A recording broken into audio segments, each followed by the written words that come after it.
Good afternoon, everybody. It's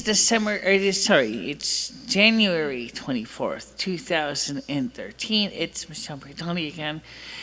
And I want to first of all kind of apologize that I shot my mouth off at you. But, well, uh, now you understand how I feel. Today we're going to talk about something another thing that I wanted to bring up to you. Long ago, I did a video on hair care, and I never really particularly followed it up with hair care topics. So I'm going to talk briefly about hair care. One of the things that I mentioned when I was doing my hair at home is that there's certain steps you got to do. But what about when you go to a salon? What is the best thing to do to keep your hair looking at its best? First of all, today I washed my hair, so it's clean. In fact, it's the second part of the cleaning process that is the part that many people don't talk about. It's called a clarifying step.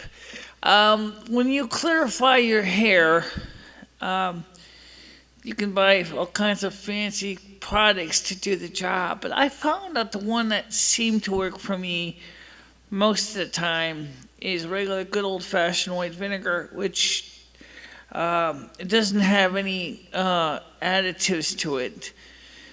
It's pretty strong stuff, though, so you really normally don't want to go too gung-ho running it in your hair too much. But I found out that when I did it, that it helps to remove any buildups of oil, sebum is called, and of course, dirt, dust, anything that may, because of the oil of your hair,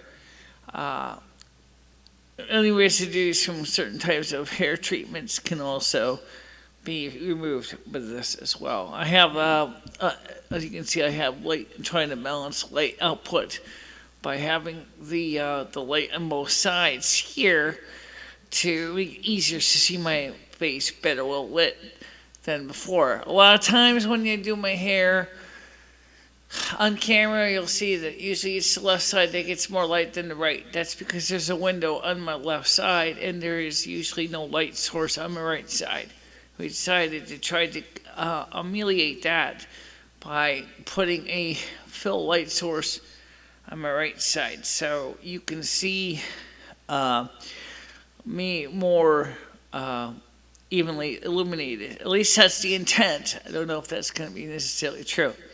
So anyway, the point is things you can do to maintain your hair at home, obviously, is even if you get it professionally done from a salon, the salon stylist will probably tell you the same thing. First thing, you want to make sure to get rid of any buildup of residue and oils in your hair. There are commercially available products that do the job, but I have always found that white vinegar does the job straight up. Just pour it into your hair after you wash it. So first of all, get rid of all make sure you don't put any conditioner in.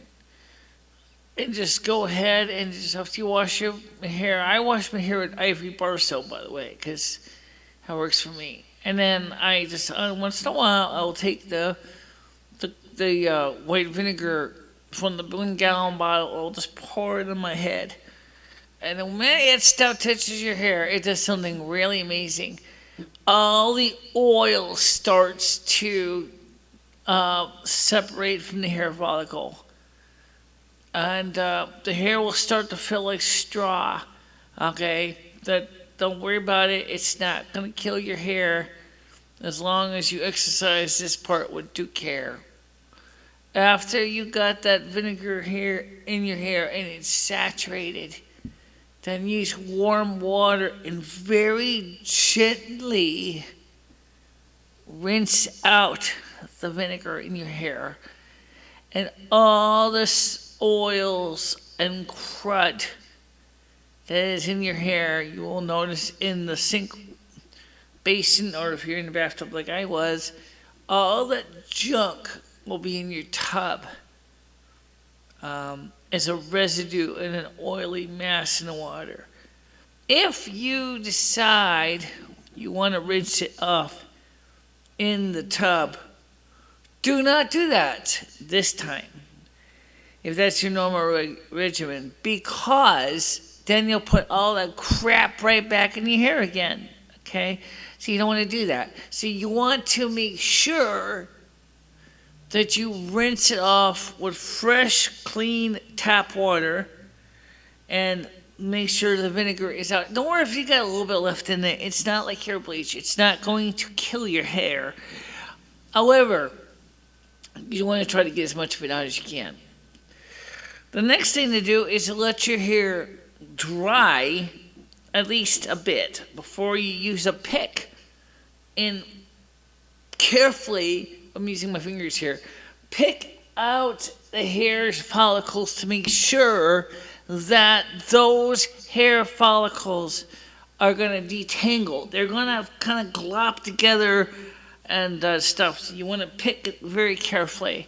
If you have fine hair like I do, you really don't want to go too rough because you will snap the hairs, especially if your hair is heavily bleached. You will definitely want to be very careful when you're doing the picking action to try not to break too much hair. And that's why this should be done only about once every other month. Don't do it every month, because otherwise you're going to have a real mess.